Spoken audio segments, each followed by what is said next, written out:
now we're uncredible.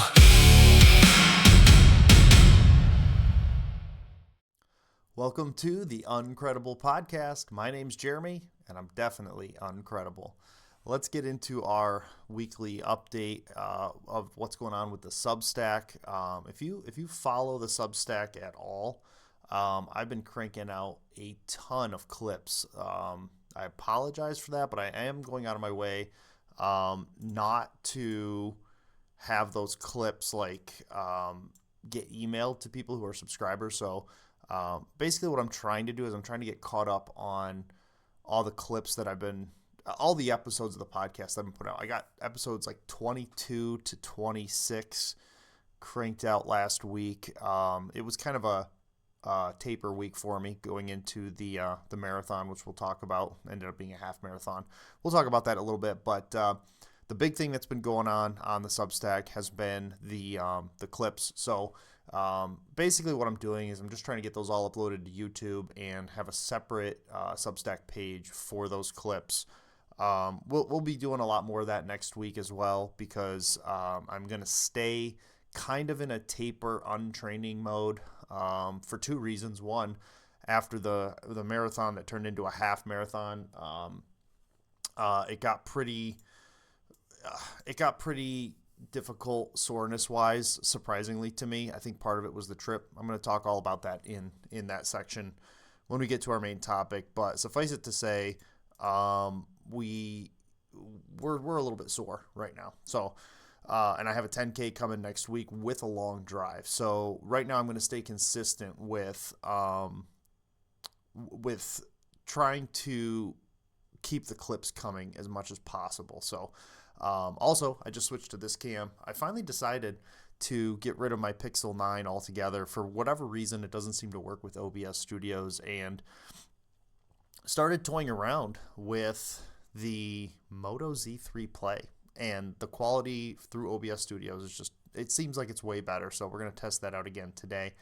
But obviously working through the Substack stuff, we do still have, let's see here, go this direction.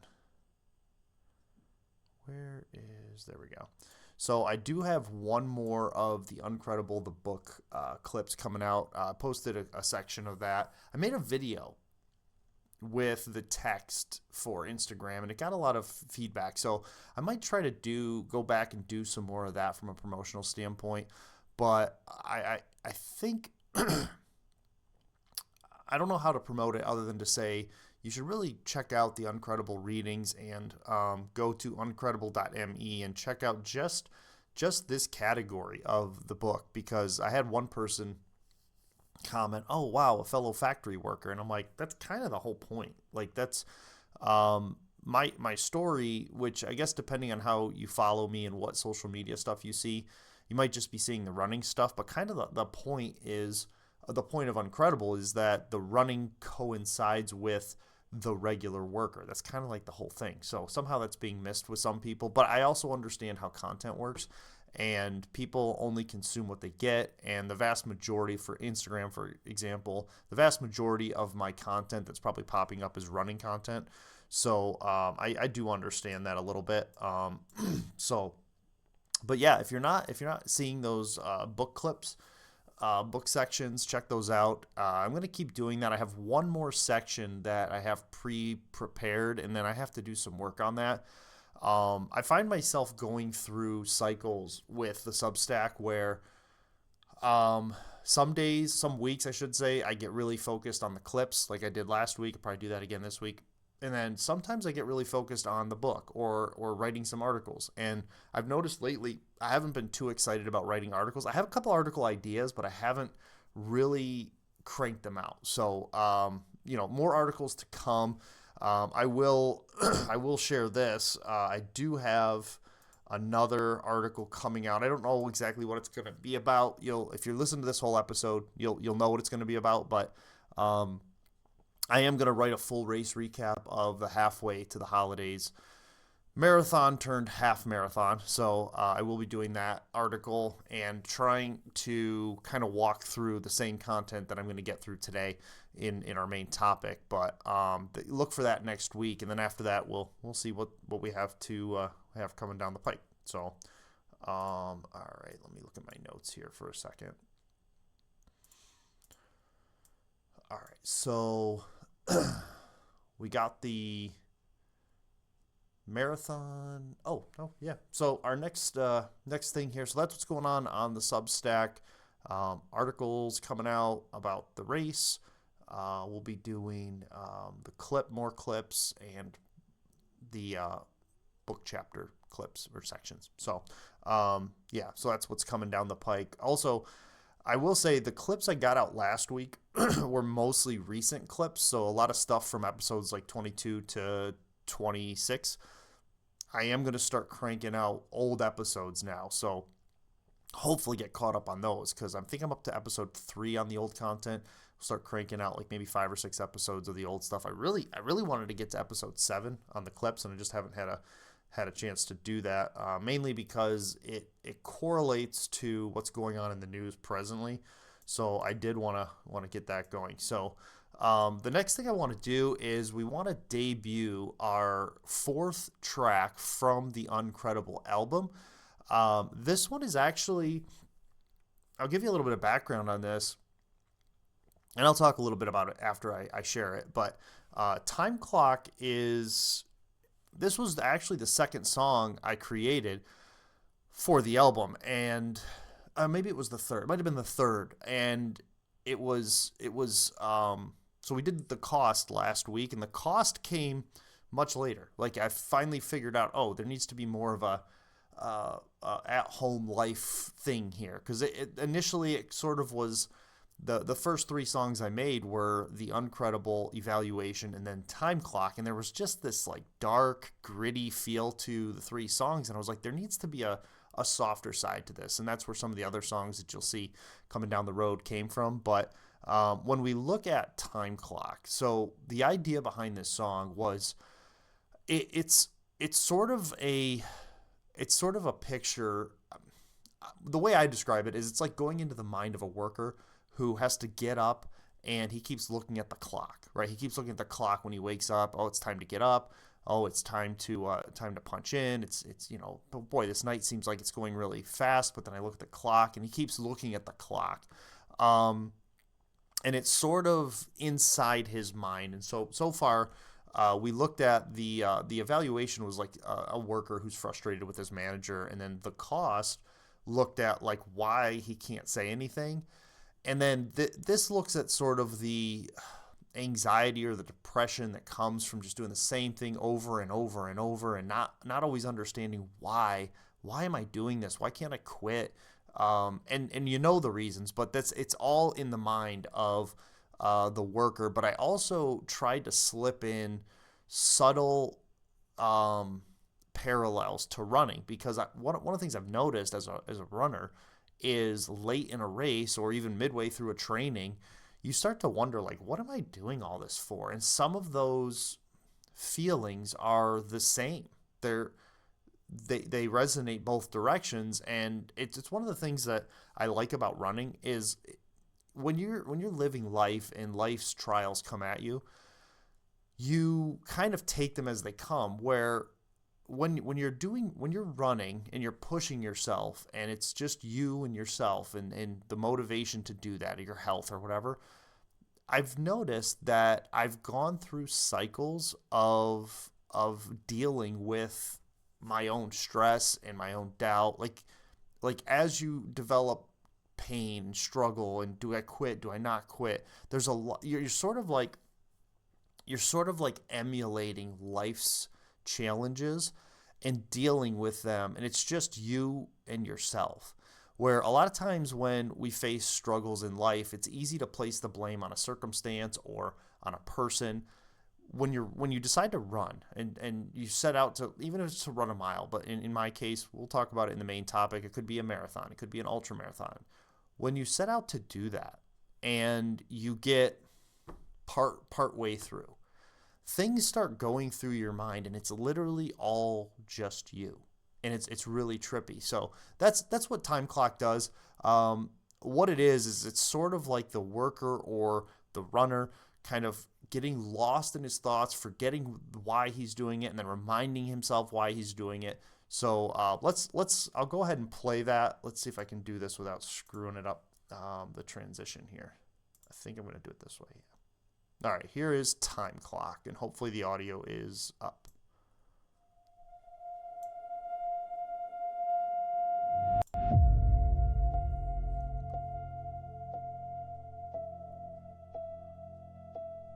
$4:15. Get up. $4:16. Kids need to eat. Gas isn't free. Mortgages due. Get moving. I wanna quit. I can't do this forever. My legs still hurt. 5 more minutes. I said that yesterday. I said that last week. I said that 100 miles ago. And somehow I'm still here. 6:30. Let's go.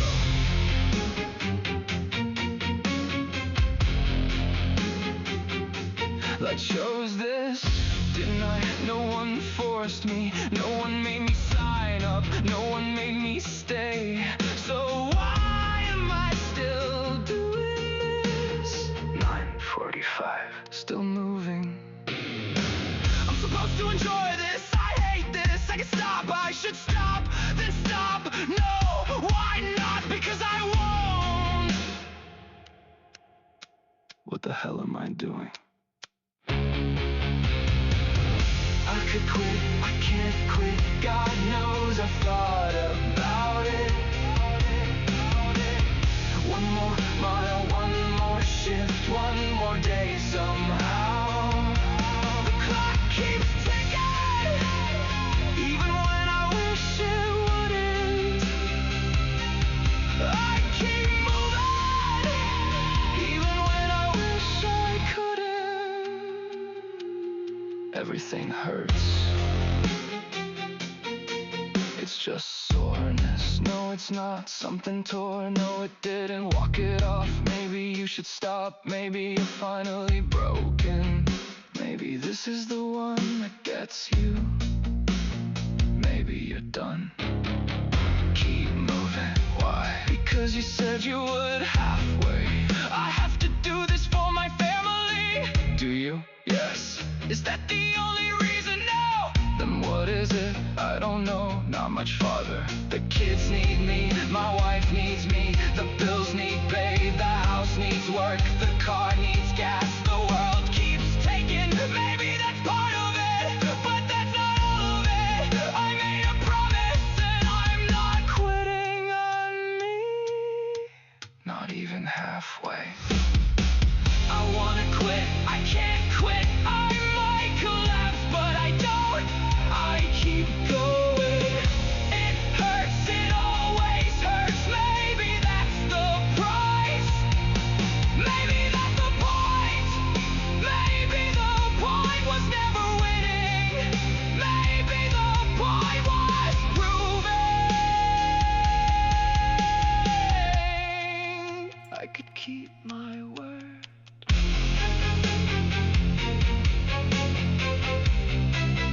I could keep my word.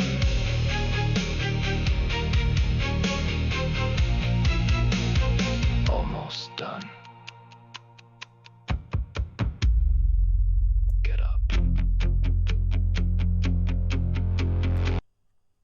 So that is Time Clock, the debut. That is going to be track number 4 on the Uncredible album.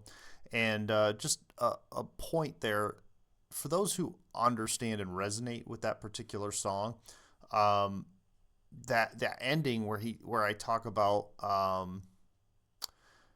the point was proving that I could keep my word. It's not his word to his family or to his employer.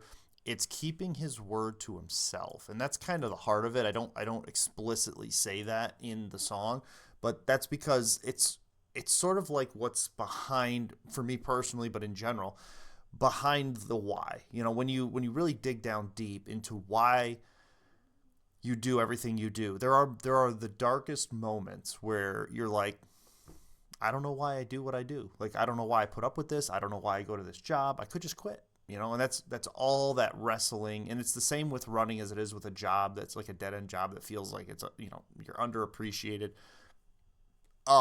It's at the end of it, at the very bottom, there is this conversation with yourself that you've said, I'm going to do this because this is who I promised myself I would be. This is who I want to be. And so whether it's with running or with work, careers, whatever, it sort of family, it sort of correlates. And that's the whole point of that. And again, like I mentioned, the track, so to speak, this is an album for people who are just struggling day to day, uncredible people. And it's sort of like they have this frustration with their bosses and their leaders. They have these family responsibilities, which is the cost. And then in this one, you get deep into their soul and you see what they're thinking and why don't they quit and why do they put up with this and why do they choose to. And we're getting deeper and deeper in the album. And we'll see next week that we start to come back out of that towards we take this path on this album where we go deeper inside and then we work our way back out. So hopefully not ending in the same place we started. That's kind of the process there. So there is some thought to this album. It's not just a bunch of random songs, but that is Time Clock. And if you're following the Substack, I have started putting up posts with all the lyrics and links to Gumroad as well as Suno, where you can listen to these. Once I have the entire album, the album is 7 tracks long, so we got 3 more to go. Once I have the entire album out, I am planning to look at going through some type of distribution company. They're pretty cheap. There's like an app you can get to get these on Spotify. So be looking for that. Let's go ahead and get into our weekly update. And yeah, what's interesting is I thought about doing this episode in 2 parts. I thought about doing it before. I thought about doing it before and after. So like I was feeling really good before the half marathon, and then I decided not to put too much on myself. So this review, this weekly update, was written sort of as a lead-in to this marathon, this halfway to the holidays marathon that I was running. And what ended up happening was I wrote the notes for it, but I never actually got around to recording this. So so I was gonna change it. Like, I have the notes from it, but I think it's important for you to hear what I was thinking before I went into this marathon, and then when we get to the main topic, you'll see sort of how things played out. But so last week, basically Saturday through Friday, I only ran one time. I ran 5 miles on Monday, and it felt good. Like, I felt like I had something in the tank. I was feeling really good. Legs were good. Towards the end of that 5 miles, like 10-minute miles, I was like, wow, I felt like I could have run faster, but I knew I wasn't going to. And I got to the end of it, and I was pretty sore, but I wasn't like, it was sort of like, okay, that was a really good test for where I'm at. So we're just going to leave it alone, and we're going to see how we do on Saturday. So what I wrote in my notes was, this taper has been one of my most mentally challenging but physically beneficial, because I wanted to run. Like, I felt like I could go out and run, and I decided not to. So I was like, I'm doing it. And mentally I was like, I want to do it, but I'm not. So mentally it was tough, but I said I could tell on Monday that another gear was there to unlock. So I rested out the rest of the week. And so in my mind, I felt like I was doing really well. Like, I felt like I was in a really good place. So we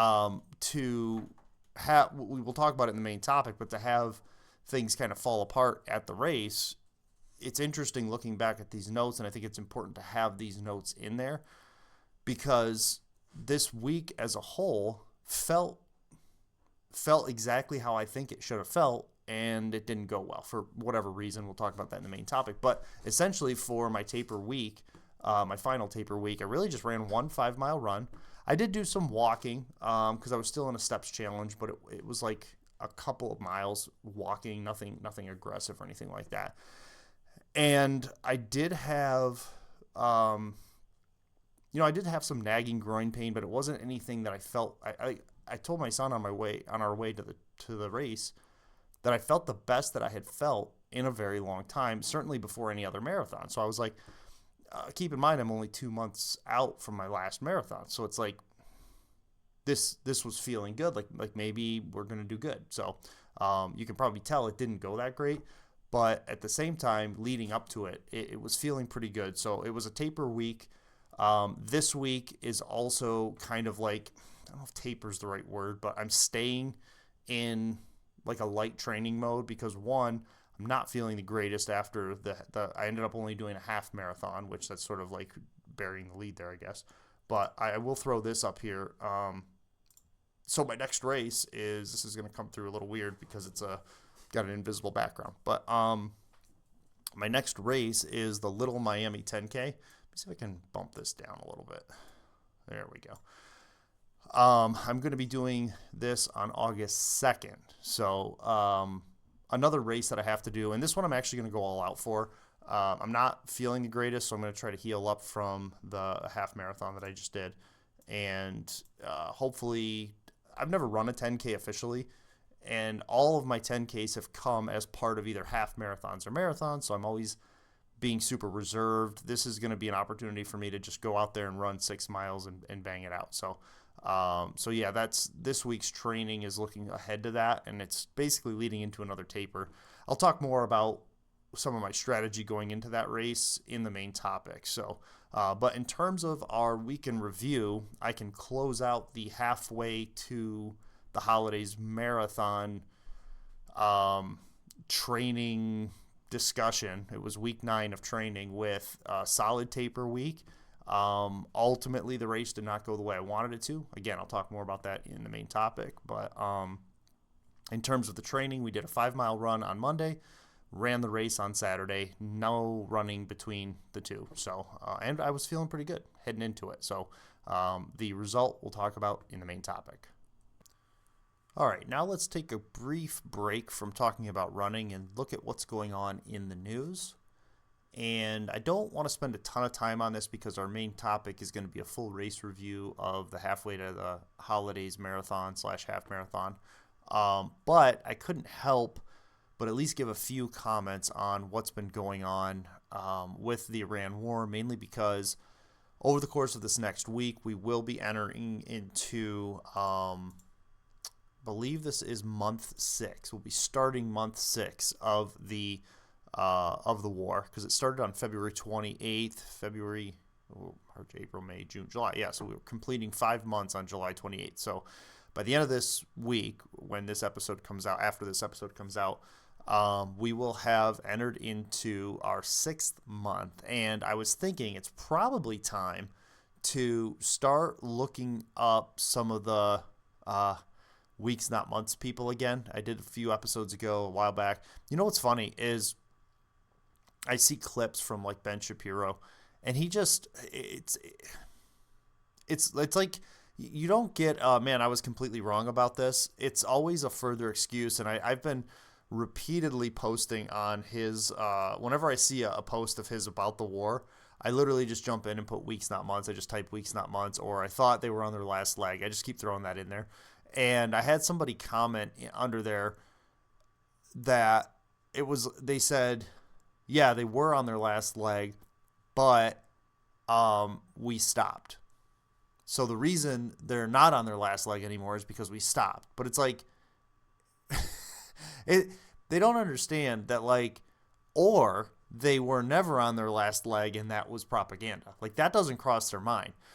They actually believe, in fact, I just saw today, I have not looked into this, but headlines and glancing around, I just saw today that the Iranian military keeps rebuilding, I think it said nuclear sites, but when I clicked on the article, I read through it quickly, but it was like they keep rebuilding their military like super quick. And I'm like, it's only been 5 months. I mean, and I'm using the argument that they were using in terms of like how fast these things happen. And we were told like Donald Trump up to this point has been saying they've been completely decimated. We're just going for bonus points. That's been kind of like the argument coming out. Like if they were completely decimated, they wouldn't be able to do any of the things they're doing. And we did have just recently some casualties. It's like they don't seem like they're on their last leg. It almost seems like that was not true. And it would be interesting if they would just come out and say like, well, we're starting to find now that they're stronger than we thought, or their military is better than we thought. The most recent update I saw was Donald Trump saying through Truth Social that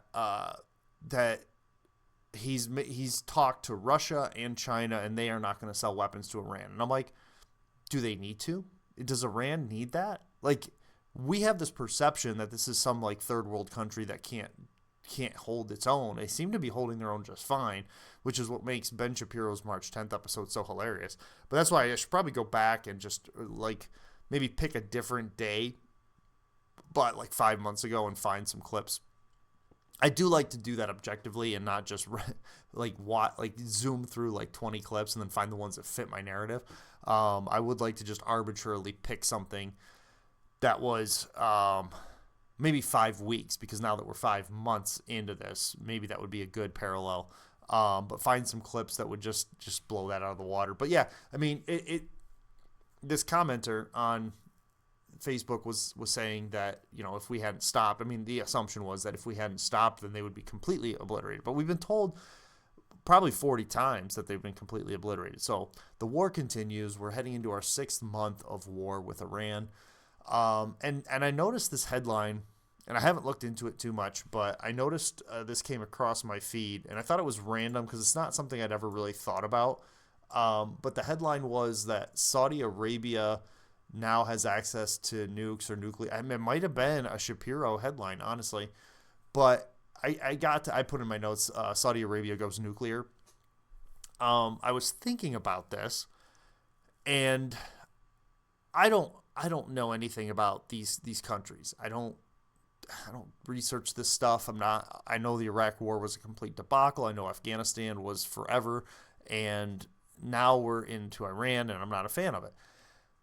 But Ben Shapiro seemed awfully upset about it, and it looks like we've worked out a deal with Saudi Arabia, and it makes me wonder, like, economically, what's happening. Like, all of this, I put in my notes, this seems like it's more about money.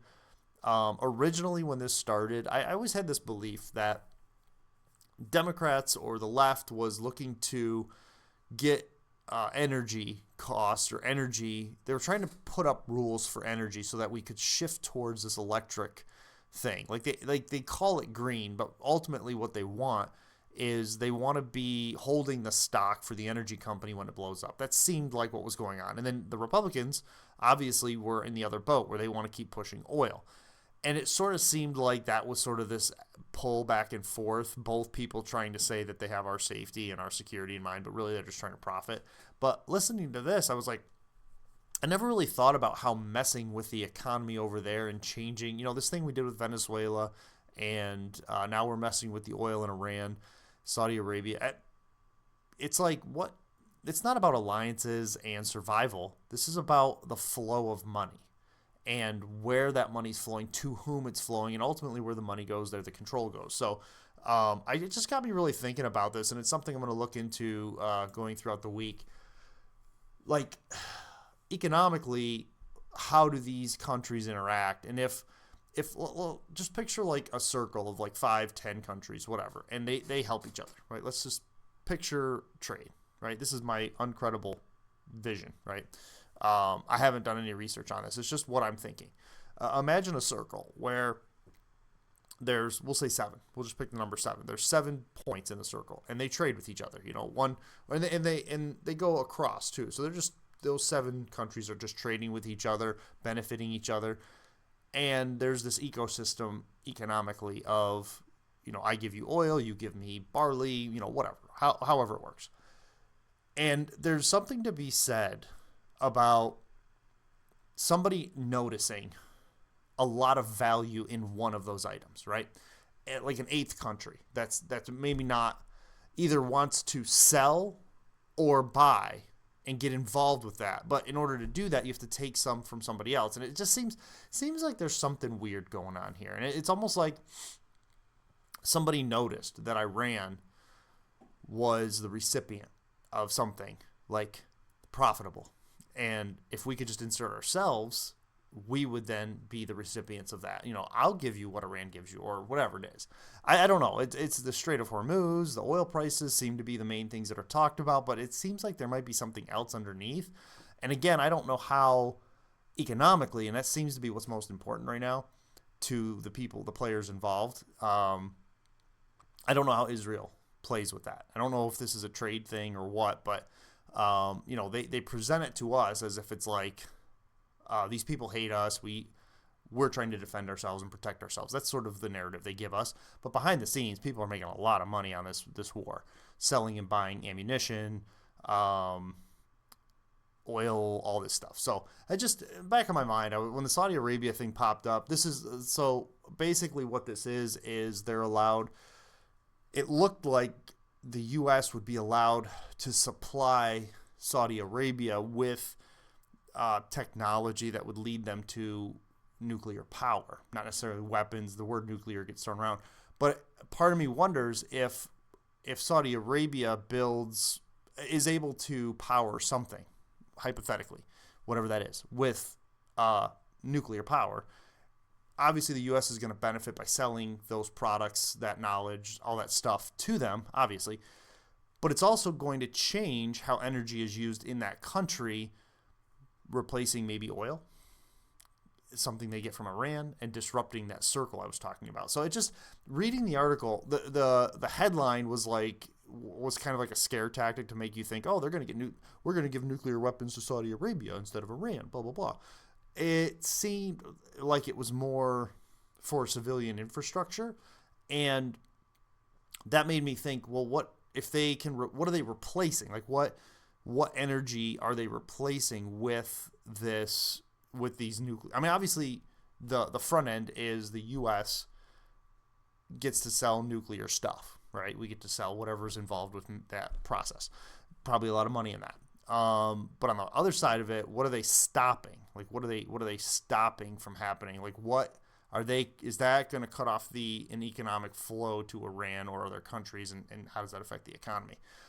So anyway, that's just like my take. I put in my notes, my Uncredible take is it might be time for another look back at weeks, not months, folks, because we're now objectively into an endless war. We're heading into month number 6 now.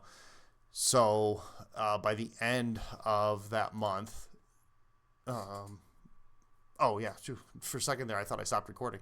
By the end of that month, we will be at 6 months total, and then you start talking years, and when you start talking years, it's forever. I mean, it's like, oh well, I put a post. I think it was on that same comment because somebody replied to me, and I said, by 2030, we'll be 4 years into this war, and Ben Shapiro will be on his show saying something stupid like, well, relatively speaking, in comparison to the Afghanistan and Iraqi wars, this is relatively short.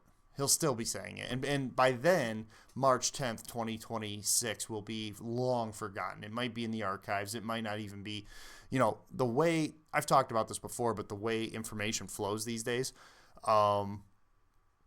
that something like that could disappear altogether because it would be very difficult to dig it up, just because of the volume of information that you have to sift through to find it. So yeah, that's what's going on in the news. I wanted to put a little bit of a break between the weekly recap and the race review because I didn't want this episode to be 100% running, but it's mostly going to be a running recap. So with that thought, let's get into our main topic and talk about this halfway to the holidays marathon, how it went, what went on, and we'll just look at the world through an Uncredible lens like we do. All right, so bear with me. I have a bunch of clips and things, or videos. I was going to say videos, but I mean images that I want to share. And let's see here. So let me start out by just sharing the initial race recap. I'll give you I'll sell it right out front because it's already out there. This half marathon, well, it's funny because it's not a half marathon. It was supposed to be a marathon, but it turned into a half marathon. So, and it's interesting now that I look back on what led up to this race. I had scheduled, like, I think it was July 12th or somewhere second week of July. I had scheduled a heat wave half marathon. I think that was in Cleveland. And that was supposed to be sort of like a training run, but it also would have satisfied my need for a half marathon in Ohio. So the larger goal, is to get all these races in Ohio. And so I was going to do the half marathon, and then July 25th, the marathon, which is this race that I'm going to be sharing about today. And then next week, which is the last one, was going to be a 10K. And even leading up to Buffalo, the more I looked at that on the schedule, I was like, that's not looking too good. That's looking like a tough stretch. But I was also looking forward to the challenge of doing that stretch. So all that to say that what's interesting is pretty early on, even before Buffalo, the heat wave half got canceled on me. It got pulled, and I was kind of disappointed. But then I was like, oh, I'll have to find another half marathon to do. There's plenty of half marathons in Ohio. And at the time, as the training block was, after what happened in Buffalo, I had the cramp issue, ended up being another 5-hour marathon. I was thinking maybe it's probably best that I don't have to run a race in the middle of that and just focus on the marathon. So I did a 9-week training plan, as you know, to run this marathon halfway to the holidays marathon. And I was glad that got canceled, but in the back of my mind, I was considering switching my half marathon, or my 10K, which is coming up next week, to a half marathon if this marathon went good and if I was feeling okay. I was thinking, well, I could get the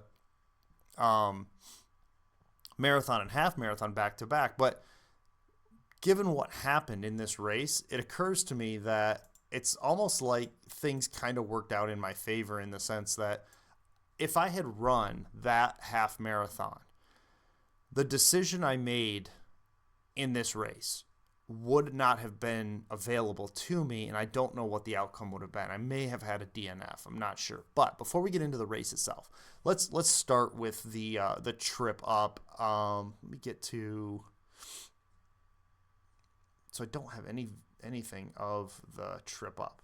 That's surprising. So I thought I had some clips of the trip up, but I'll just read the notes. So basically, the way this went down. Friday night. Now, for those who don't know, I do work night shift, and I was kind of looking forward to this process. This has really made me question my plans going into Marine Corps and Rocky Run at the end of this year. But because I normally get up at 8:30 p.m. and then I go to work at 10:30. To get to this race, it was a 4.5-hour drive. I had the packet mailed to me, and I was kind of looking forward to this process of driving all night, but half the night, and going right into a race, because it kind of simulates or emulates my normal process, which is I go to work, I come home, eat breakfast, and then I go out for my runs. That's normally what I do. So this was going to be very similar to what I normally do. However, I thought about this when I was on the drive up. Drive up, drive down, it's south, so it was drive down. I don't ever run this distance after that time frame. So anyway, I get up at 10:30, which is later than I would normally wake up, and eat my breakfast. I normally would have just had toast 3 hours before the race, but so the way this was playing out, I was up at 10:30. The race was not till 6:30, so I actually had 6 hours in between. So I actually threw some protein in there, ate some eggs, toast, honey, had some jelly on the toast itself, and I think I had a banana as well. I can't remember if I had the banana. Drank a bunch of water, had an energy drink. I always drink an energy drink. It's kind of like my coffee. And about 12, I think it was about 12:15. Yeah, that's what it was. About 12:15, I went up and got my son. Now, my son is my driver. He's 18. He's got a job. And I had him take off Saturday for work. But what I didn't have him do is take the day before. So he actually had to work from like 4 to 8. So he went to bed around 8 p.m. and slept till 12:15. Went up, woke him up, and got him going. He was kind of out of it a little bit, but long story short, he jumped into it and he was ready to go. He was happy. And this drive to Johnstown, Ohio it went great. It was fun. My son and I were having a good time. We whipped the camera out every couple of minutes and every hour and filmed. I had a clip I was going to share, but it was kind of OBS was having trouble with it. Where we at our first rest stop, which was at 3 a.m., we stopped so I could get some Pop-Tarts, and that was sort of like my toast. I looked it up. It was a good carb, high carb, whatever. So I had cherry Pop-Tarts at 3 a.m. We had about 2 hours of driving left. So we get back in the car. We start heading there. And up until about 5 a.m., this trip was perfect. I was calm, felt good, still had no soreness. Everything was good. And we get to about 4:55 a.m.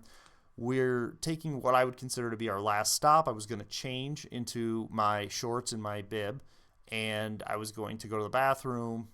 Had to go to the bathroom, which, by the way, I'll talk about this as a little bit TMI, but planning your bathroom stuff with these races is kind of important. And I was so happy because we found an open gas station with a bathroom, and I had to go.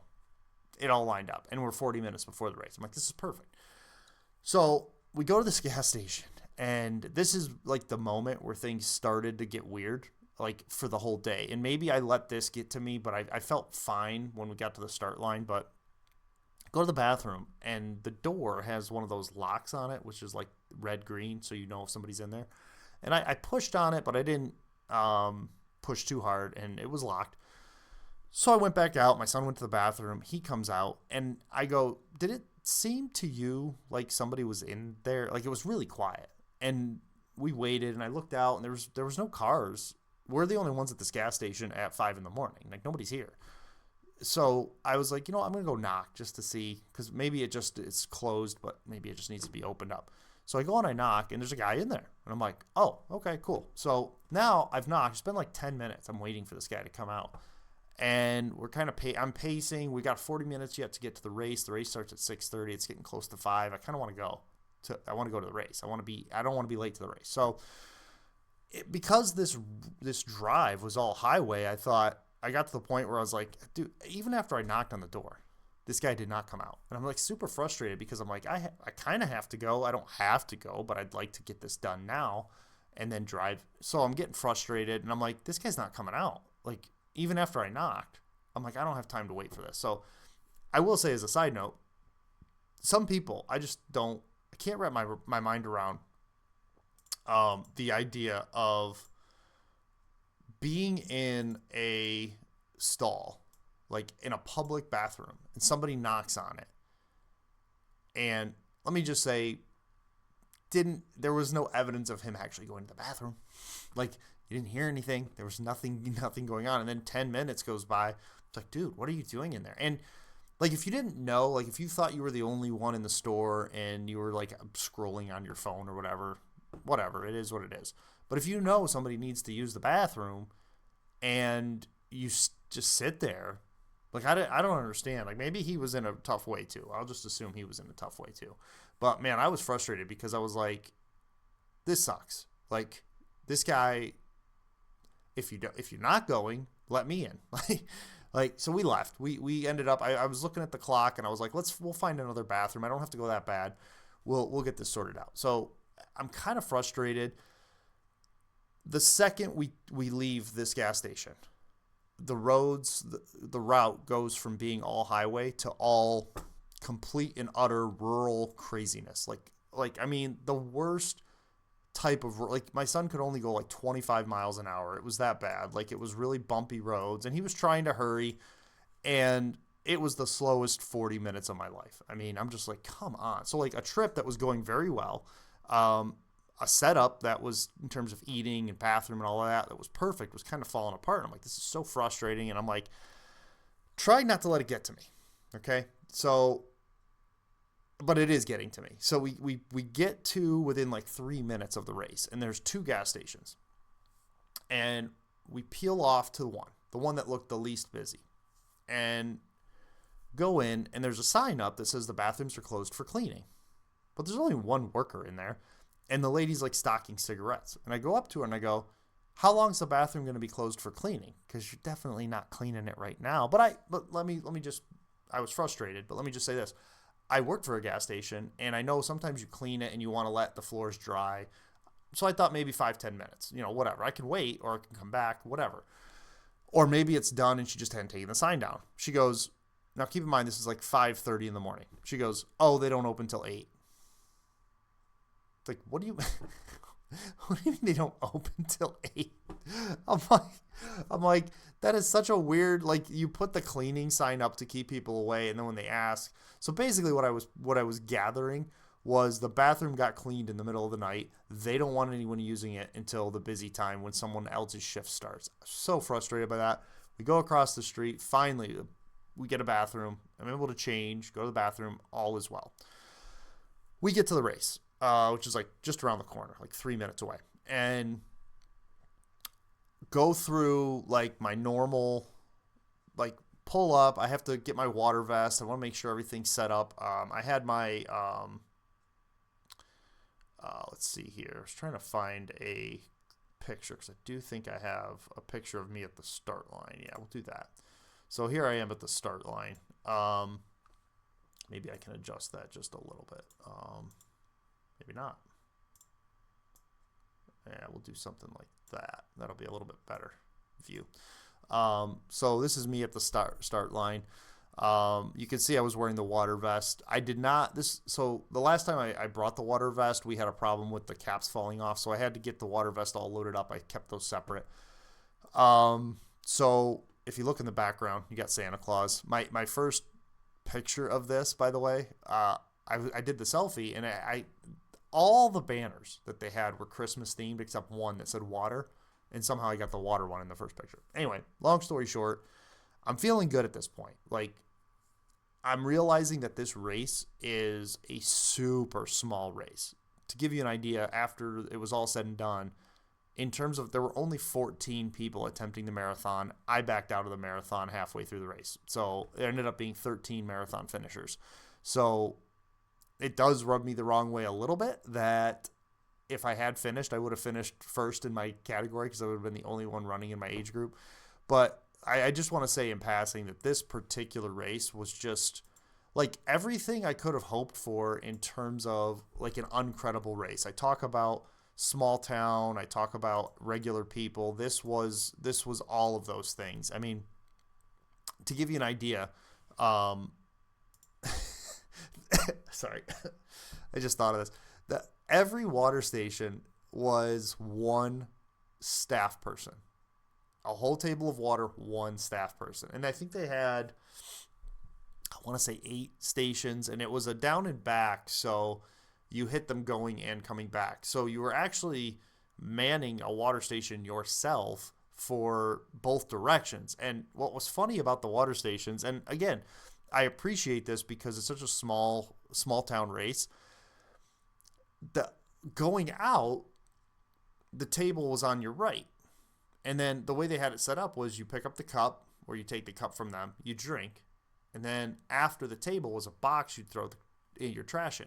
But when you got to the back end and you turned around and you came back, there was no box to throw anything in. It was very confusing. The first water station that I passed and came right back to, they were just figuring out that was going to be a problem and fixing it. And then the rest of they got like little boxes for all of them for the rest of the route. But I mean, this race was everything I could have hoped for. It was exactly what I wanted in terms of like this whole Uncredible tour, trying to do Uncredible races. You can see I'm wearing the shirt because this race was by definition uncredible. Let me put it to you this way. I had a plan if things fell apart to film the water stations. Now, all the water stations I've been a part of in the past had groups of people, and I was going to take pictures of groups of people. Because it was one person, I felt weird. I thought it would be like weird to take photos or videos of these people, like these individuals doing this. I'm like, that's a little awkward. Like it just felt weird to do it. Now, if it was a group of people, you take a picture of them. It wasn't that situation, but like I said, this race was everything I could have hoped it would be. So I'm at the start line, get everything situated, take one last bathroom break, and at the start line, I'm feeling great. Everything's calmed down. Everything worked itself out in terms of that guy 30 minutes ago not coming out of the bathroom. Now I'm feeling good, and feeling so good. In fact, I'm a very this might come as a surprise because I do the podcast, but I'm kind of an introvert in public, and was just kind of in my own zone. And it starts to occur to me that the one thing I don't know about this track is I don't know how I'm going to know to turn around. And realizing how small town of a race this is, I'm like, are they going to have a cone or a person or something? Like, this is really, like, they did do the banners for the start finish line and everything, but other than that, it was like, I don't know if they're going to have, there were so few people at this thing starting the marathon that I was like, normally what I would do is if there's like 100 people, someone's going to be around me and I'll just follow that person. It occurs to me, like, at the start line, I could be alone by the time I get to that first turnaround, and I won't know where to turn around. And luckily, the race director did say something about this, but I'm sitting there thinking about it 5 minutes before race start, and there's a gentleman next to me, and I go, hey, I was like, how am I do you know if there's going to be like a cone, or how do you know where to turn around? He chuckles, and he had run this trail multiple times. He must be local. And he was running his first marathon, and he was like, oh, no, you'll see it. You'll cross the road. He explains the whole thing to me. Then the race director tells me. But all that to say, I was feeling loose. I was feeling good. And I was actually really looking forward to the fact that I could just kind of treat this like a training run, where there's not going to be somebody in front of me slowing me down or somebody behind me pushing me. This was going to spread out quick, and we'll be good to go. So the race starts, and I'm like, this is a really nice race. Like, I ran the first mile without my earbuds in because I was just taking in the scenery. And let me see. This is a full screen one. That was the start line. Sorry. I want to make sure I get this right. Okay, so I wanted to give you an idea of what it looked like when you were out on this trail. And this was pretty early. This was into mile 1. So I took like 3 or 4 photos like this. But this was kind of the scene at this marathon. I mean, it was really, okay. Sorry. Trying to figure out why. Okay, there we go. We'll do it like that. So that was kind of the scene at this marathon. I mean, it was wooded, but not terrible. But I will say, this is sort of foreshadowing at this moment in the race, like when I'm taking this photo, it is occurring to me that this race it was like 62 degrees right now at 6:30 in the morning, and I did not wear my hat. And I'm thankful for the shade at this point, but I'm noticing it's very muggy, and I get very intentional at this point about take your salt stick, take your goo gel. Like, you got to be on top of it today because this could turn hot real quick. I'm gonna sweat a lot because of this muggy situation. So here is a photo. I took this. This is a photo. I kind of screwed it up, but that's okay. This is a photo of me at the start finish line. Let's see if I might do it. Not at the start finish line. I'm sorry, but this is a photo of me towards the end of the race, actually, but it's a selfie, and the idea was to just give you an idea of, man, this gets a little irritating if I'm being honest. I just wanted you to be able to get an idea of what the scenery looked like. It was a beautiful race. I mean, you couldn't have asked for more in terms of like what it would look like. I just really, really enjoyed. So here I got one more. This is an official race photo, and this will kind of lead us into the next topic, so to speak. So here I am at mile 1. If you look closely, I'm not sure. No, we'll just leave it like that. I won't get too crazy with it. But if you look closely, I've got my arms behind my back because those photos that I took, the scenic one, not the selfie, I did all that in mile 1 because I was just like, let's just take this in. This is beautiful. There's no pressure. It's not a big race. And I don't even remember this photo being taken. I think there was a lady with a cell phone, and I thought this was such a small town race that this particular photo being taken was odd to me because there were on this trail people who were walking and biking the other direction. They were just there. Like, they didn't block it off. This was just wide open. There was just really few number of people. So all that to say, it was a beautiful race, scenic race, and I was feeling good. Did not fire up the earbuds until the end of mile 1. And it was about mile 1, after I'd taken some photos and taken it easy, I cleared mile 1 with like a 9:55, and my goal was to go easy. I was like, if I just take this easy, it's a flat course, down, back, down, back. This in my head, I'm like, this is easy. And I was taking in the scenery, doing everything I told myself in terms of like embracing the pace and just get a sub 5. That's all I wanted from this race, was a nice easy race. And so we start locking in, and it occurs to me around mile 1 when I decide, hey, let's focus on the race now. For the first time, I can put both my earbuds in because there's not that much. In other races, I only wear one earbud because I want to make sure I can hear people around me. In this race, there's so few people. I'm like, I can get away with. It's not going to hurt if I throw both earbuds in. That's no big deal. So I throw both earbuds in, I lock in, just like it's a training, like I kept telling myself, this is like a long run Saturday. This is perfect. I love it. And so I lock in. I put my earbuds in, I lock in. The only thing of note that I would say was from miles 1 to 6, that was kind of a disruption to my normal process, was they warned us at the beginning that the bike trail, this is actually a bike trail that we're on, crosses a number of streets along the way. And there's clear stop signs, it's for bikers, but we're running.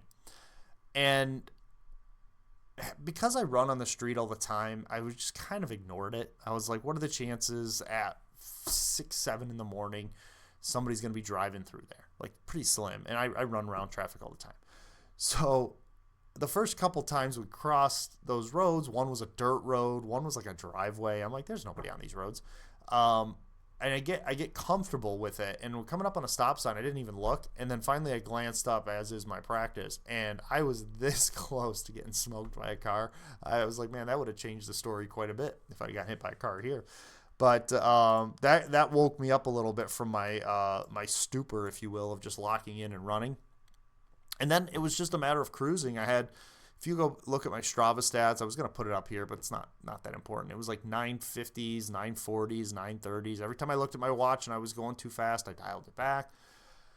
And I get to mile 6, and I start having that anxiety about where do I turn around. And the lady at the last water station before you turn around said something to me, and I never heard her because I had both earbuds in. I took the water and I said, what was that? And then she said, I think she was just saying, good job, keep going. And I just didn't hear it.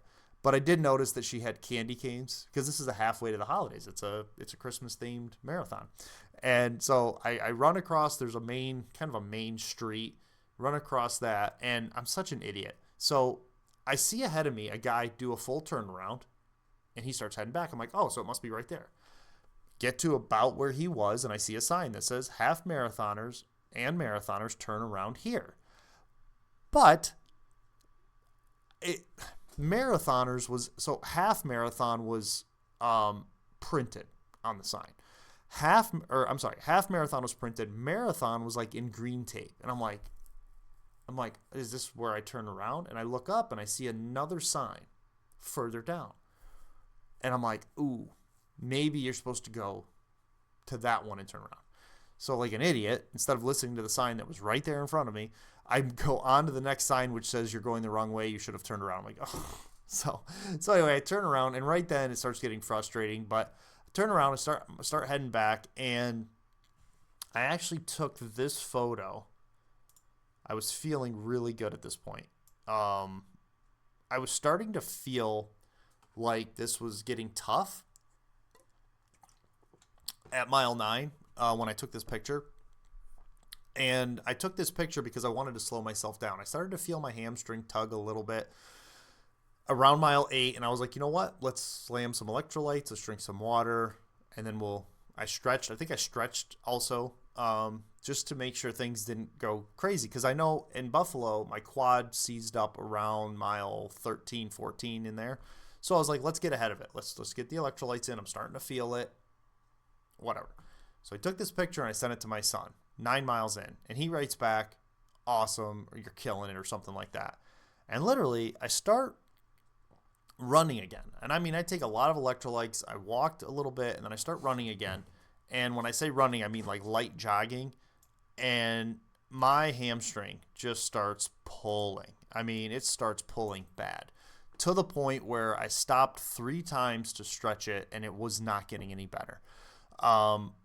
And I start thinking to myself, what am I doing? I mean, my thoughts at this point, because keep in mind my marathon track record at this point is quad cramping miles 15 and 16 last September, quad cramping mile 13, 14 in Buffalo in May. And now my hamstring is cramping at mile 9, 8, 9, 10, somewhere in there.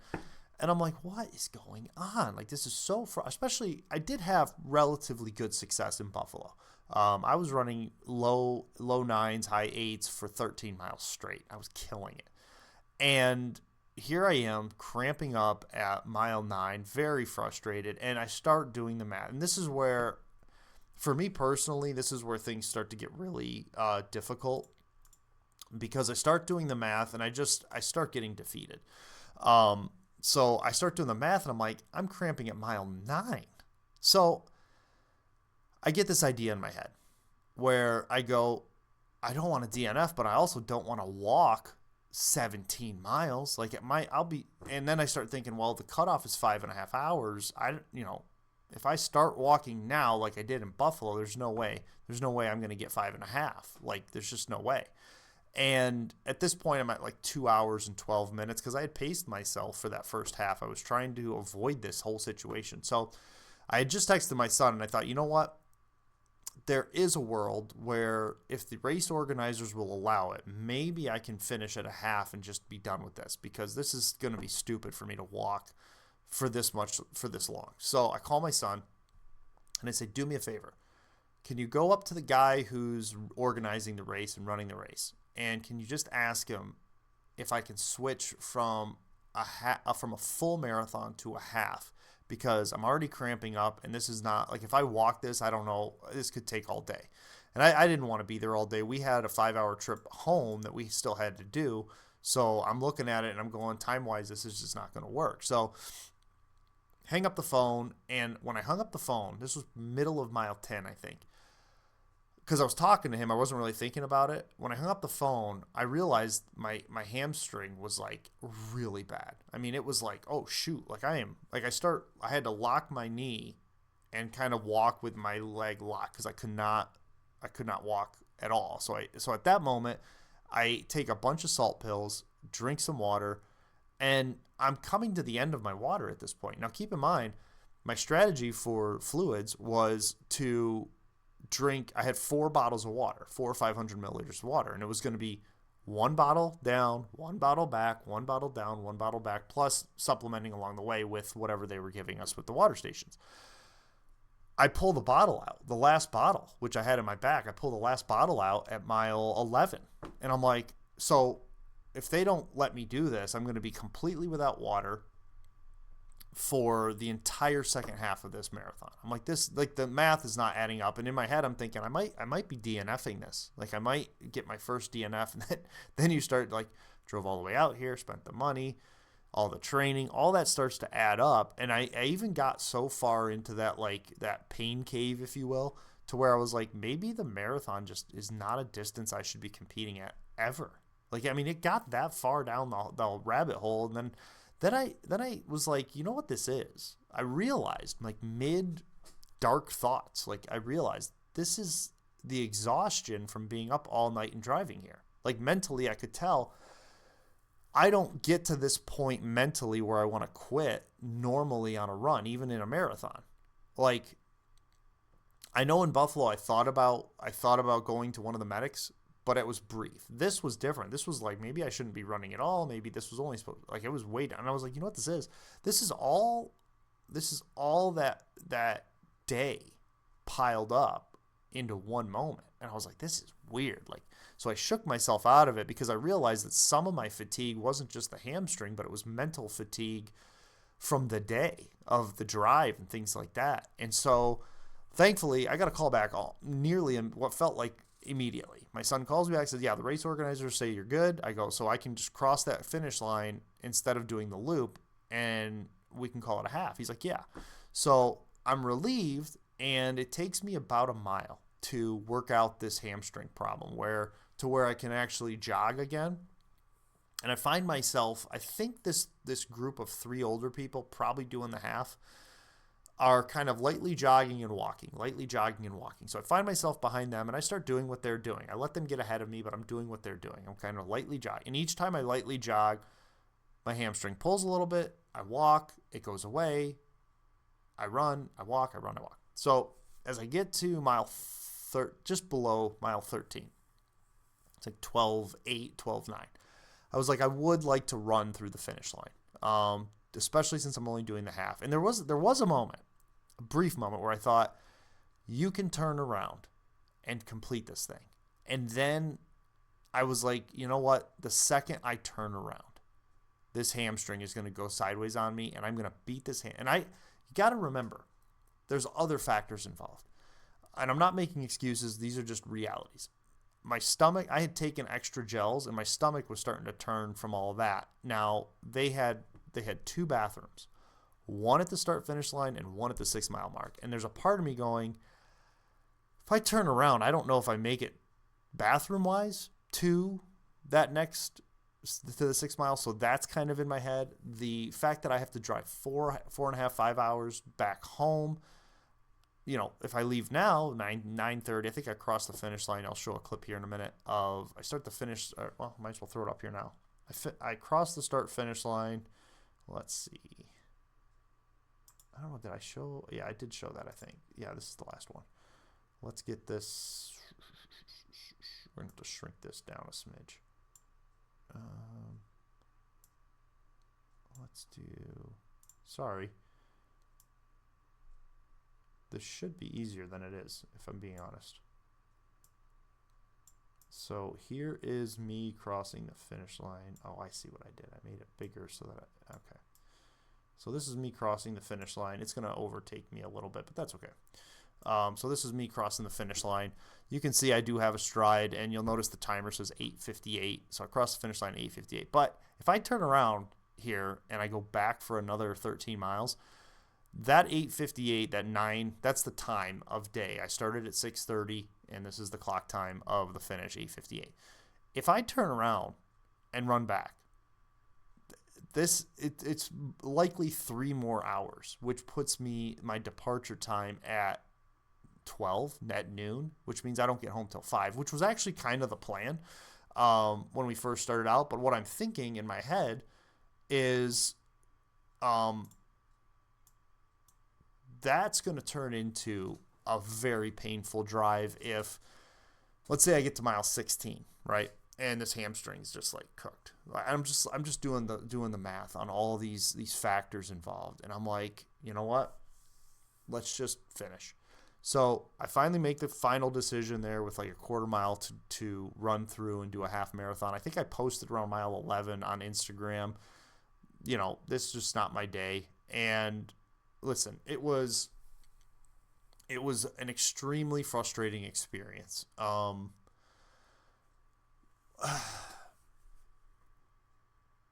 when you train for a distance, let me talk negative and then I'll get into the positive. But when you train for a distance and you have to say, I can't make it, that's hard. It's very difficult. It's very emotionally frustrating because when you put yourself out there like I can do anything. And I'll tell you what really bothered me is part of this race for me was to prove that I could drive all night and run a marathon. That was kind of like in my gut. It wasn't about the time. It was about this process of driving to it, this whole thing of driving overnight, hitting this marathon, driving home, this whole idea. Because having been a third shifter, I felt like I had an advantage to be able to do that, and I wasn't able to do that. And so that really bothered me. It bothered me a lot. And so from a negative side of things, it was very frustrating to do this, but I'm also thankful, like I talked about earlier, the way this played out with my half marathon being canceled. If the half marathon had not been canceled, I would have already completed a half marathon in Ohio, and running a half marathon here wouldn't have made sense. It wouldn't have made sense because I would have already had the goal. This whole thing that I'm doing, why I was even in Ohio at all, was to get a half marathon, full marathon, and a 5 or 10K in every state.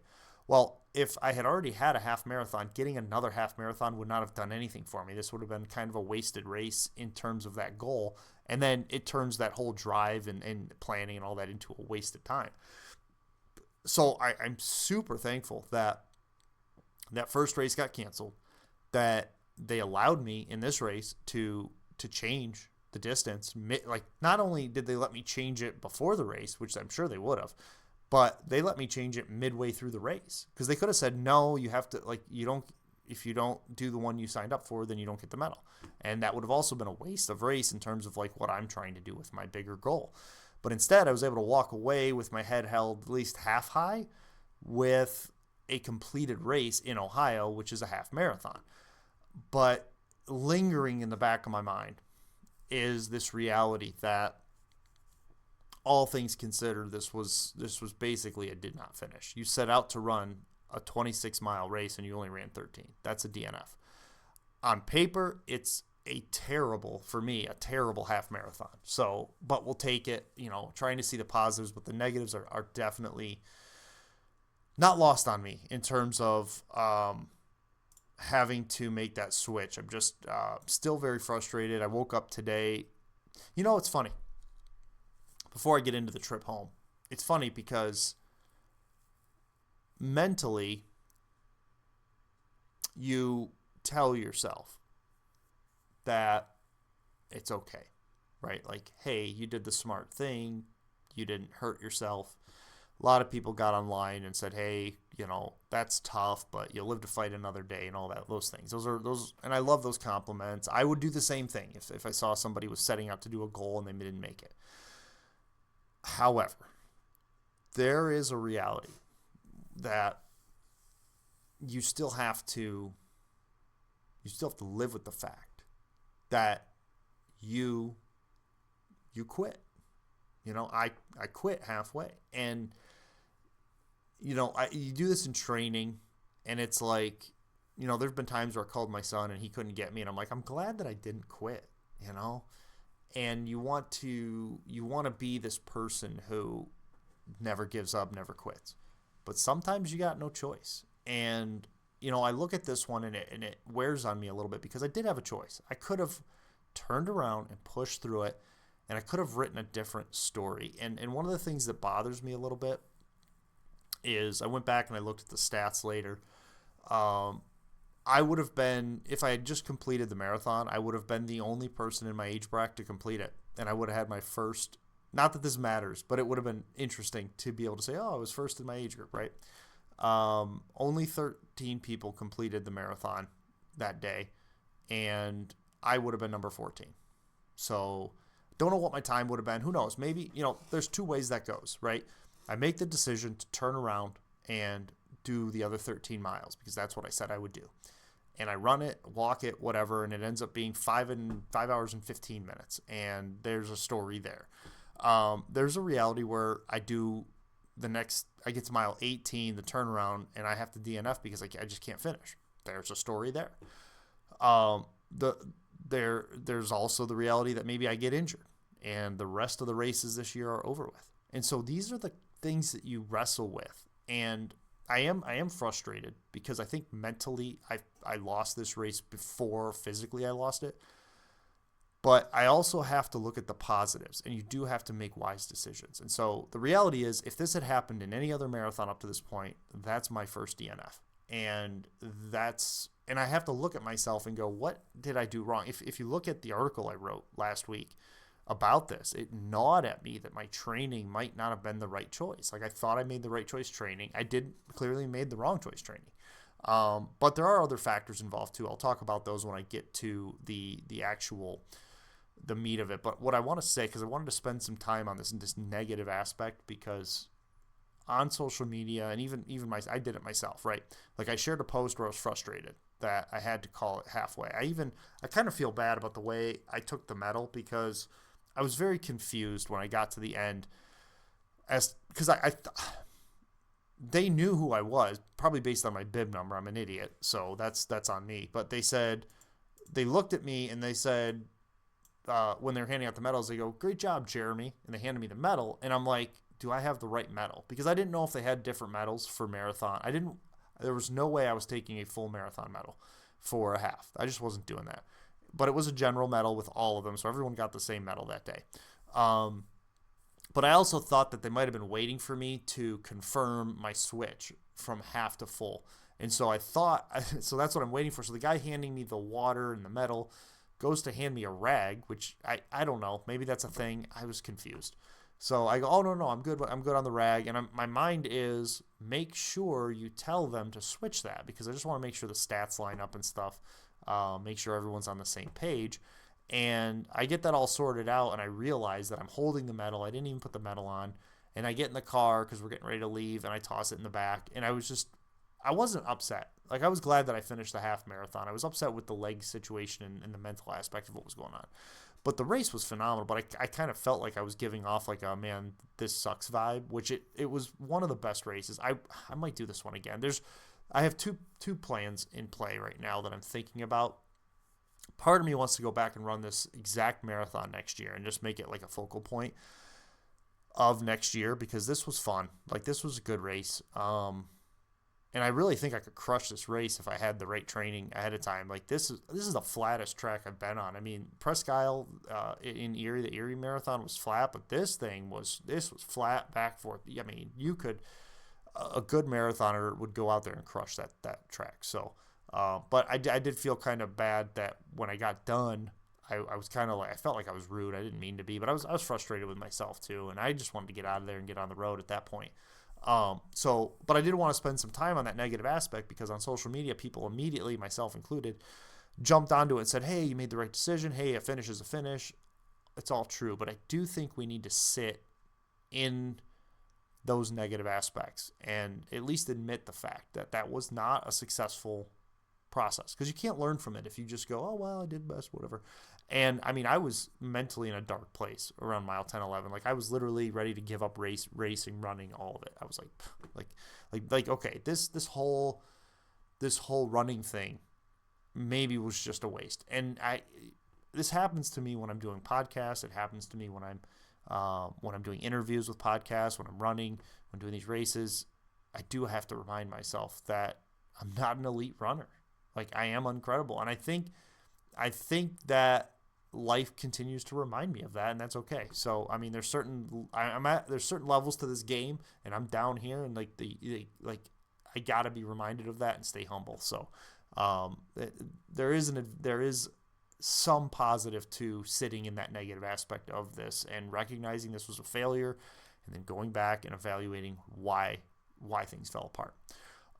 So before I get to the actual meat of what I took away from this, probably the worst part of this whole trip, you'd think that the race itself would have been the worst part, and calling it quits halfway. I actually was feeling pretty good. listen, I was disappointed in myself um, for quitting. I call it quitting. Some people might say, oh no, you just made a wise decision to call it halfway. I was kind of disappointed in myself, but on the flip side, I was happy because I did not want, I can tell you, I did the math and I was like 17 miles of walking. I remember when I did the math in Buffalo and I said, oof, man, this is happening at mile 14. That's 12 miles of walking. And I remember telling myself, I can walk 12 miles. And I had a full mindset switch. I was like, I'm just going to take in the city. I was like, I can do this. But there was no option. I had already passed the half marathon. I had to finish this thing. There was not finishing wasn't an option. It was such a relief to be able to cut this thing halfway, because when I did the math on the 17, I was like, I don't think I can walk. Because here's the thing. In Buffalo, there was a lot going on around me. Like, people were constantly passing me. The water stations were full of people. In my head, I was like, I don't know that I can walk 2 to 3 miles without seeing another person and just stroll for the next 17 miles. I just didn't see me doing it where my mental headspace was. So I was very relieved. So like I said, you would think that the quitting part of the half marathon would have been the worst part. The worst part was this drive home that just seemed like it would never end. And my son was exhausted. He was happy to head home early too. But man, he was...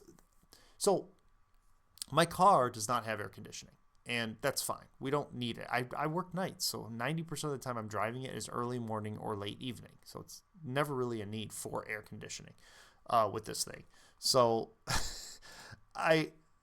this was the first time I've had to ride in my car in the heat, and man, we left the race ended at like 9. You see 8:58 is when I crossed the finish line, checked some boxes, hit the bathroom, change. I had to hit the bathroom like 3. All the water I drank came out immediately, like when the race was over. And so we stopped like 2 or 3 times. I grabbed Taco Bell. We get out on the road, and it's like 10:30, 11 o'clock at this point. And it is hot. Like it is hot. And this drive home was absolutely grueling. I mean, I had to, like I said, I had to take multiple bathroom stops, and by the end of this drive home, my son and I were absolutely, completely, we say cooked. We were beat. In fact, my son took a nap, which he never does. He's like me. He goes. And we were both up since 10 o'clock the night before. Well, I was up since 10 o'clock the night before. He was up since midnight and only on 4 hours of sleep. And we were both just completely done. So really, I mean, we had a really great drive down, a mediocre experience in the run, like because of my performance, not because of the run itself. Listen, let me just say, this is the funnest race I've been to. Funnest? Is that a word? Most fun race I've been to, and I would love to do this again. And that's why I'm looking at I have a wall where I put Ohio. I could find another marathon to chase this year or early next year and go get that marathon. But part of me thinks it would be fun to crush this thing again next year and plan for it that way. Maybe skip the Buffalo, like the May marathon, and just focus on halfway. We'll see. We'll see how the schedule plays out and what states I chase next year. But I'm telling you, this was fun. This course was fun. It was a beautiful course, quiet, peaceful. I mean, listen, if you're looking to run Boston and cities, this would be boring to you. But this was a rural. If you want to go out and run a marathon, like a training run alone, and just embrace the quiet, this marathon would have been phenomenal if my performance hadn't sucked. And then it ended with this horrible drive home. So anyway, I want to get to the point. And there's a lot of, when I look at life through an Uncredible lens, there was a lot of takeaways from this race. And the first one was maybe 2 months isn't enough time to recover from a marathon. And they say, people online, whatever, that you shouldn't do but 2 or 3 a year marathons. In a little over a year's time, I'm trying to crank out 4. Maybe they're right. I'm not sure. I don't know if this result was because I wasn't fully recovered from the Buffalo Marathon. It's possible. I did not ease very well into the training block, and I did have soreness and pain throughout it. I felt like I did some really good long runs that I kept light so that I didn't hurt myself. And like I said, when I did this last week of taper, I felt the best I felt going into a race. So, I look at it and I go, I don't think there was residual, but there might have been. I mean, the failure point's the same. I think back to my first marathon where my quad seized up there. I had no pain, like no leg pain that I can recall at my winter half marathon. But that was a solid 4 months later. So in Buffalo, I highly doubt, for example, that the quad issue I had in May was residual from September of the previous year. However, I do have to think that there was some weakness in that leg, considering the fact that I came up short. I came up with this quad hamstring thing. This was more of a hamstring pain, but I will tell you that now this morning it's all in the quad. Like the hamstring was what was tugging me yesterday. Like that's where the pain was showing up. But this morning when I woke up, it's all in my quad. Like it's all in that same inner quad area. So might be adductor. I don't know. I'm not. The point being, maybe 2 months was not enough time for recovery, or maybe I should have taken it a little easier initially. Maybe not so many long runs and just let my body heal. We're going to do that for this next one. Also, and I think the more I think about it, I think this might be more of a factor than I realize, and I'll find out this upcoming weekend with this 10K, if this is true. Maybe driving 4.5 hours and hopping on the start line of a marathon is not the best idea. It's going to throw a monkey wrench into my plans for going state by state, because that one of the things I thought I could do was drive all night and run a marathon.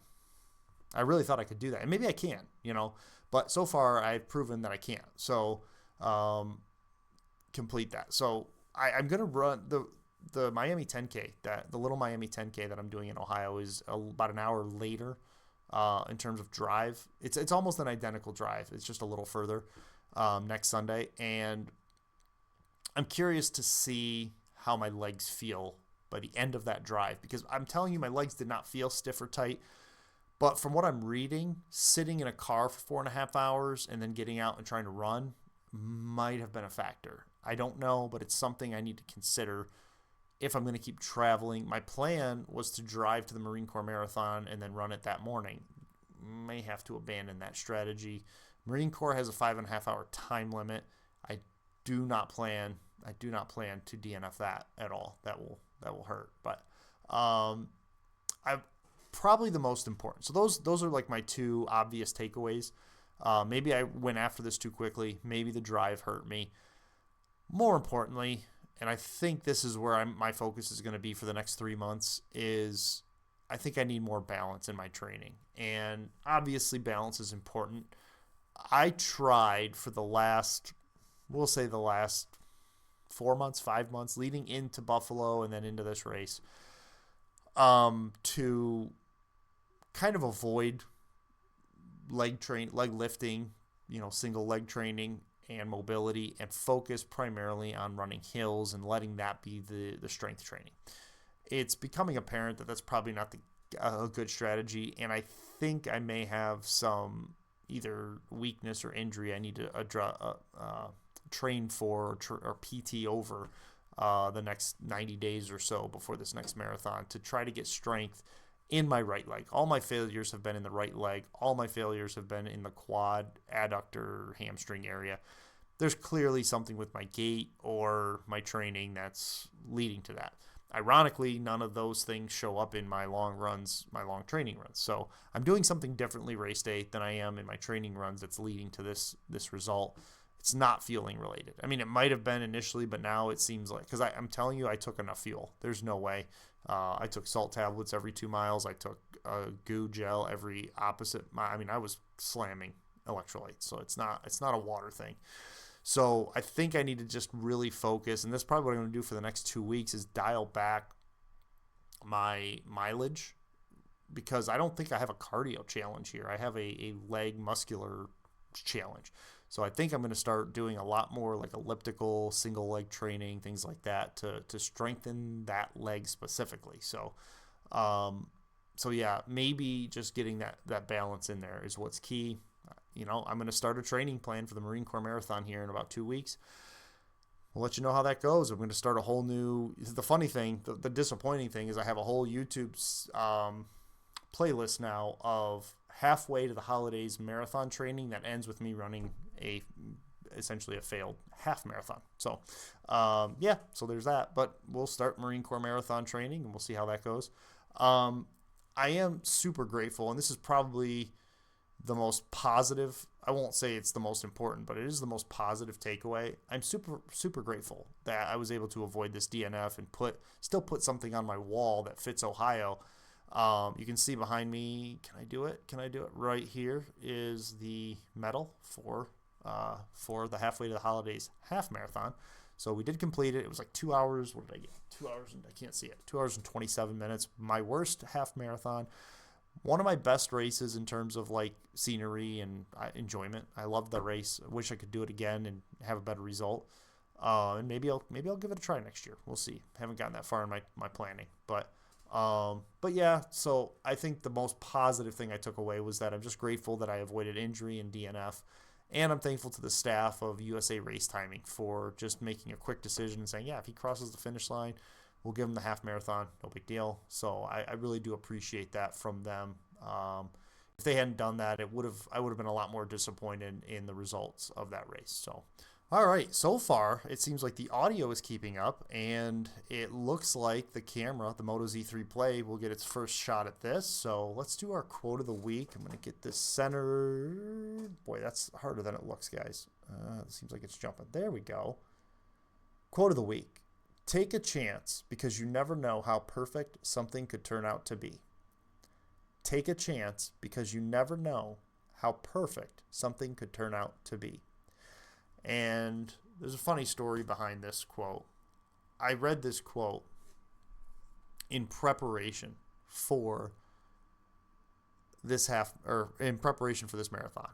And I thought it was one of the main reasons I did not record before, because I thought this quote will hit so well when I literally thought this, when I get like a 420. There was a part of me that thought I might even tear through the 4s and get into the 3s. I've been thinking that for a while, that I could probably pull that off. But there was a part of me that read that quote and I thought, oh, this is where my story has its success arc. And when I started cramping, I was like frustrated. And then when I got home and started working on preparing for this podcast, I looked at this quote and I thought, take a chance because you never know how absolutely perfect something could turn out to be. And I thought this, the way the drive up went, the way the start of the race went, the way the scenery was, and the way there were few people, I thought this race was going to be the embodiment of this quote.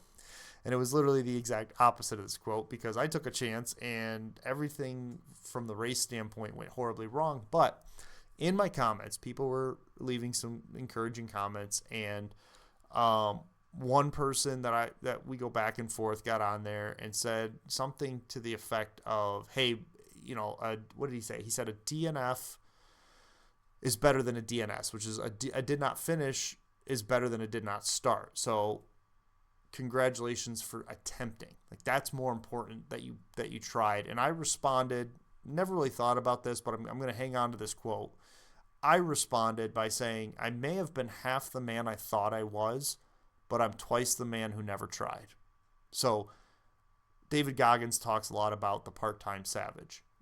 He looks at himself and he went through a phase where he just wasn't doing anything to the level that he was, he wasn't pursuing more, and he could see himself getting comfortable and lazy. And I've thought to myself for a long time, man, if I could be a part-time savage, half the savage that David Goggins is, I'm good with that. And when this gentleman posted this on my Instagram feed, I thought, you know what? 14 people attempted a marathon. maybe 50 or 60 finished the half marathon that day at this marathon.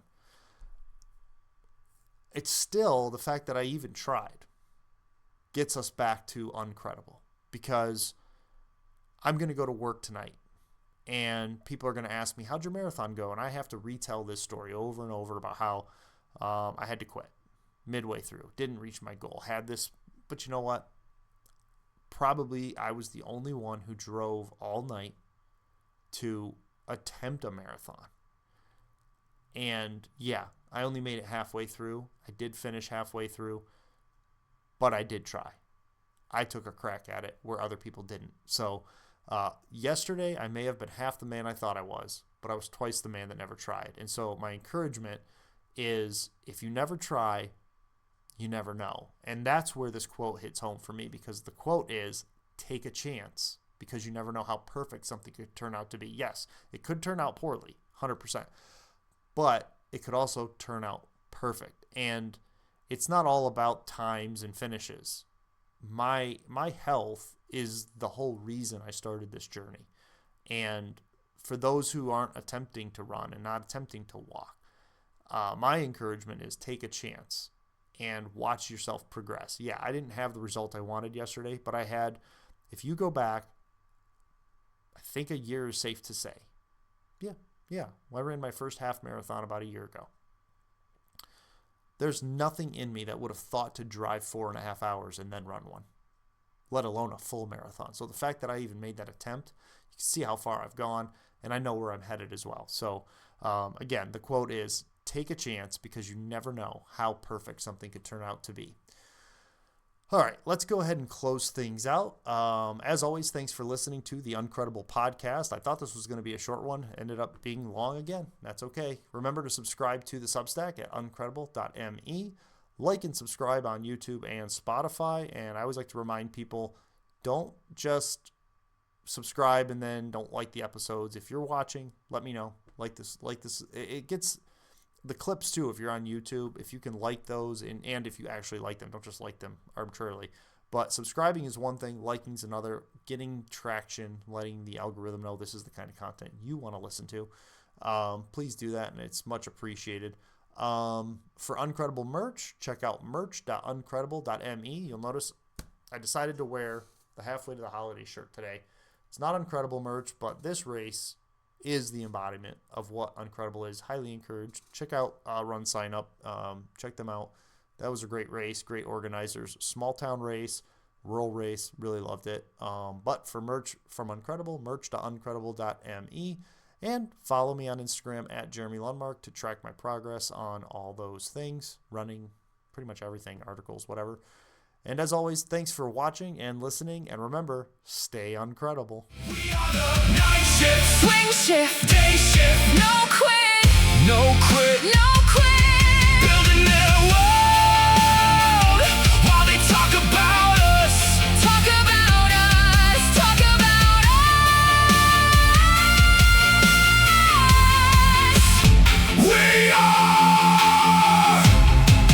uncredible. We are the night shift, swing shift, day shift, no quit, no quit, no quit. We are the night shift, swing shift, day shift, no quit, no quit, no quit. Building their world while they talk about us, all they talk about us. Educated, experienced, still not credible, so we embraced it. Now we're uncredible.